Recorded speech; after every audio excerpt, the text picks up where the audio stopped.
నెరవేర్చాడు. ఇదిగో నాకు అప్పగించబడ్డది, తండ్రి చిత్తమంతా కూడా నేను నెరవేర్చానన్నాడు. అన్నీ కూడా సమాప్తమైపోయింది. ఎంత గొప్ప దేవుడు! Finish finish finish finish.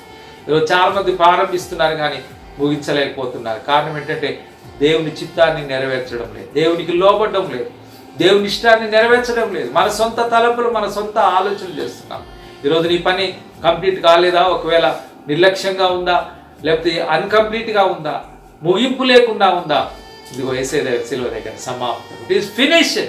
పాపము, శాపము, రోగము, మరణము అన్నీ కూడా సమాప్తం అయిపోయింది. యేసయ్యలో సంతోషం. దేవుడు నీ కొరకు ముగించేశాడు. ఇక నువ్వేమి చేయవలసిన అవసరం, నువ్వు కష్టపడాల్సిన అవసరం లేదు, నువ్వేమి శ్రమ పడాల్సిన అవసరం లేదు.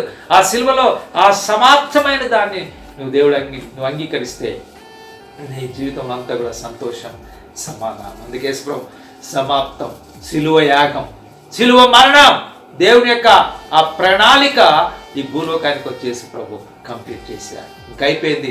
There is no more sin, no more death, no more problem, nothing, everything in Jesus. యేసయ్యలోనే సంపూర్ణత.